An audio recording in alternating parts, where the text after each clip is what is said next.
السلام علیکم ورحمۃ اللہ وبرکاتہ۔ نحمدہ صلی اللہ رسولہ الکریم، اما بعد۔ رمضان ہزارہ عظمتوں کا حامل ہے۔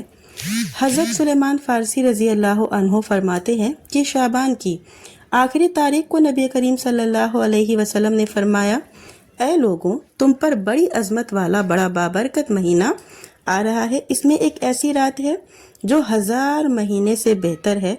اللہ تعالیٰ نے تم پر اس کا روزہ فرض کیا ہے اور اس کے قیام یعنی کہ تراویح کو سنت مؤکدہ بنایا ہے۔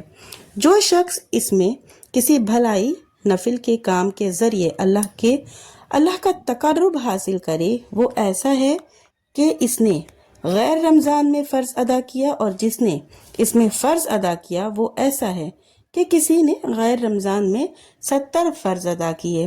یہ صبر کا مہینہ ہے اور صبر کا بدلہ جنت ہے، اور یہ ہمدردی و غمخواری کا مہینہ ہے۔ اس میں مومن کا رزق بڑھا دیا جاتا ہے، اور جس نے اس میں کسی روزے دار کو روزہ افطار کرایا تو وہ اس کے لیے گناہوں کی بخشش اور دوزخ سے اس کو چھٹکارے کا ذریعہ ہے، اور اس کو بھی روزے دار کے برابر ثواب ملے گا، مگر روزے دار کے ثواب میں ذرا بھی کمی نہ ہوگی۔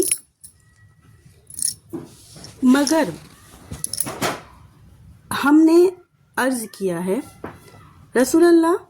اللہ کے رسول صلی اللہ علیہ وسلم، ہم میں ہر شخص کو تو وہ چیز حاصل نہیں جس سے روزہ افطار کرائے۔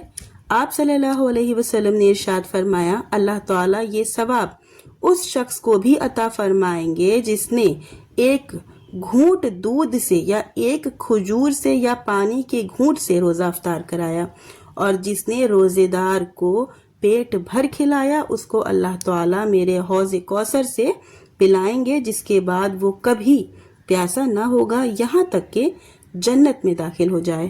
یہ ایسا مہینہ ہے جس کا پہلا حصہ رحمت، درمیانی حصہ بخشش اور آخری حصہ دوزخ سے آزادی کا ہے۔ یہ حدیث جو ہے یہ ضعیف حدیث ہے۔ تینوں عشروں کو مخصوص کرنا، یہ روایت جو ہے یہ ضعیف روایت ہے۔ ہر عشرے کو الگ الگ مخصوص فضیلت دینا صحیح حدیث سے ثابت نہیں ہے۔ آج کی ویڈیو کا یہی مقصد تھا بتانے کا، کیونکہ بہت سے لوگ یہ بات نہیں جانتے ہیں، اور اسی لیے لوگ ان کو الگ قسموں میں تقسیم کر کے غلط فہمی کا شکار ہیں۔ پورا روزہ رحمت کا مہینہ ہے، پورا رمضان مغفرت کا مہینہ ہے، اور پورے رمضان میں جہنم سے آزادی ہوتی ہے۔ آخر میں اللہ سے دعا ہے کہ یا اللہ تعالیٰ ہم تمام مومن مسلمانوں کو زیادہ سے زیادہ نیک عمل کرنے کی توفیق عطا فرمائے، ہمارے روزے کو قبول کرے، ہماری دعاؤں کو قبول کرے، ہم لوگوں کو زیادہ سے زیادہ کتاب و سنت پر چلنے کی توفیق دے، آمین یا رب العالمین۔